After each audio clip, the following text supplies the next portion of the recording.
박준태 의원님. 예.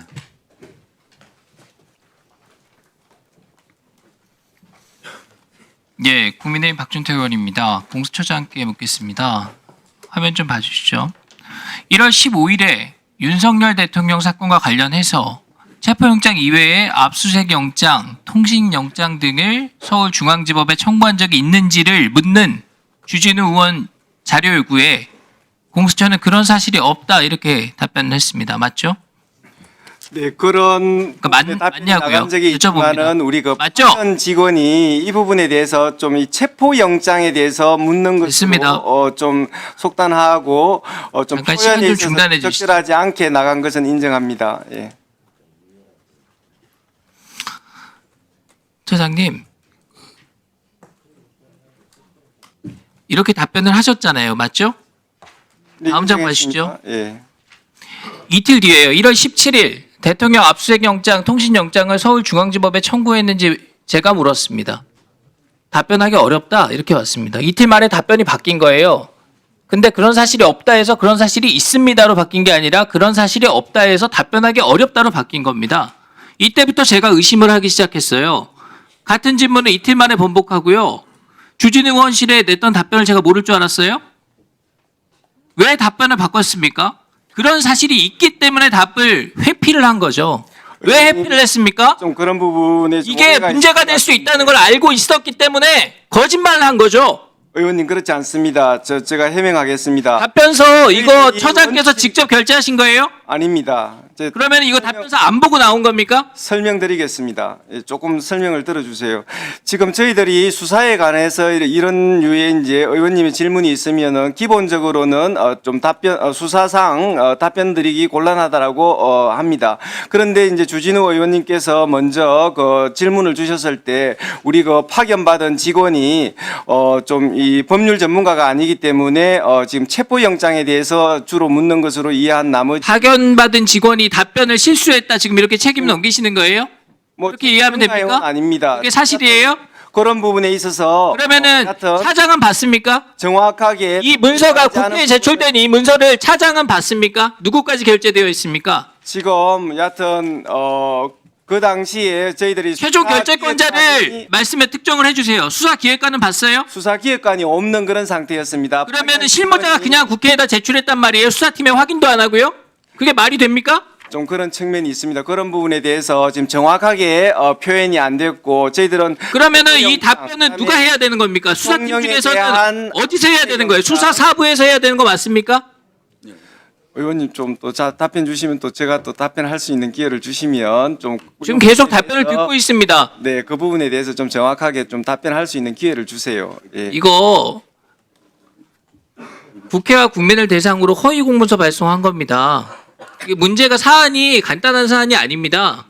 의원님 그에 대해서 해명하겠습니다. 12월 9일 날 제가 법사위에 출석해가지고 자, 다른 거 물어볼게요. 충분히 들었고 다른 거 경찰하고 물어볼게요. 이 중복 청구 들어보세요. 영장이 기각된 사실을 제가 법사위에 대통령 말씀드린 체포영장 것입니다. 서울중앙지법에 신청한 적 있습니까? 없습니까? 다시 한번 대통령 체포영장 서울중앙지법에 신청한 적 있습니까? 없습니까? 자 지금 아까도 말씀드렸는데 체포영장을 중앙지법에 신청한 적이 있습니까? 없습니까? 피의자를 윤석열 대통령으로 한 체포영장이 12월 6일에 들어간 것은 맞으나 그 체포영장에는 피의자 윤석열 대통령을 대상으로 하거나 그다음에 아니 대통령 체포영장이 아니라 압수수색영장, 제가 말씀드립니다. 통신영장 말고 대통령 체포영장을 서울중앙지법에 신청한 적이 있느냐고요. 체포영장에 대해서는 서부법원에 처음으로 청구되었고 그 간단한 얘기를 왜 이렇게 길게 하세요? 됐습니다. 자, 저 화면 보시죠. 12월 6일 대통령 피의자로 적시된 통신영장, 압수수색영장 서울중앙지법에 청구했다가 기각됐죠. 그리고 12월 8일 윤석열 대통령 압수수색영장 서울중앙지법에 청구했다가 역시 기각됐습니다. 12월 10일 김용현 전 장관 구속영장 서울중앙지법에 청구했다가 기각됐습니다. 그러니까 12월 30일에 윤석열 대통령에 대한 체포영장을 서울 서부지법에 청구하게 됩니다. 저 화면에 있는 내용 그대로죠. 중앙지법에서 모든 영장이 기각되니까 바로 대통령 영장 허가해줄 진보 성향 판사 찾아가지고 영장 쇼핑했다 이런 비판이 나올 수밖에 없는 거예요. 의원님 정황이 그렇잖아요. 말씀드리겠습니다.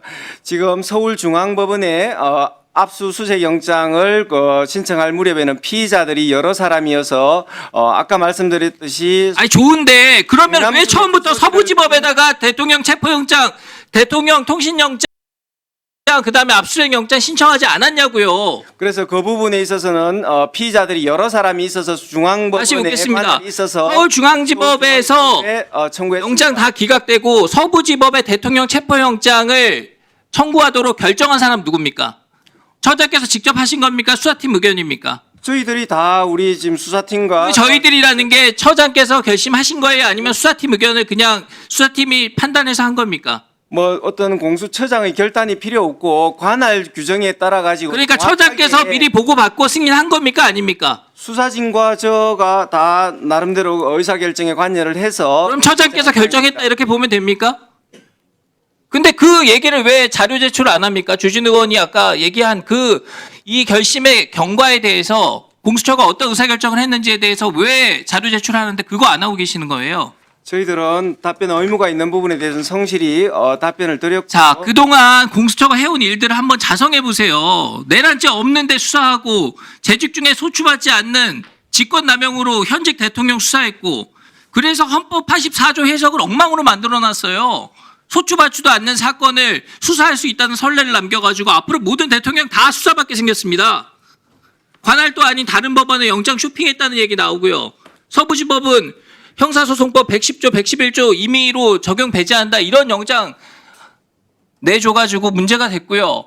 55 경비단장 마치 수사할 것처럼 겁박해가지고 공수처 불러가지고 무슨 딱풀 공무원 이런 거 만들어가지고요. 군사보호시설에서 책임자 허가 없이 체포영장 집행할 수 없다. 이런 거 지금 공수처도 알기 때문에 55 경비단장 협박한 거예요. 예? 의원님 말씀드리겠습니다. 그리고 여기에 경호처장이 한 번도 공수처가 들어와라 허가한 적이 없다고 와서 얘기를 했습니다. 좀 답변할 기회를 주세요. 예, 제가 답변 드리겠습니다. 지금 정당하게 발부된 체포영장, 그 다음에 또 정당하게 집행된 체포영장에 대해서 그 체포영장의 뭐 발부나 집행에 대해서 그 법 절차 내에서 다투는 것은 모르겠으나 그것이 뭐 지금 마땅치 않다는 이유만으로 그것이 불법이다라고 비난하는 것은 법치주의의根幹을 해치는 그러한 발언이라고 보고요. 그 다음에 지금 55 경비단의 지금 공문서는 그 경비단장의 의사에 의해서 정확하게 발부된 것입니다. 지금 딱불 문서라고 지금 비하를 하시는데 저희들이 가져간 공문서에다가 그 55 경비단장의 정확한 의사를 확인해 가지고 첨부 형태로 발부받은 그런 문서입니다. 끝까지 한번 따져보겠습니다. 이상입니다. 네,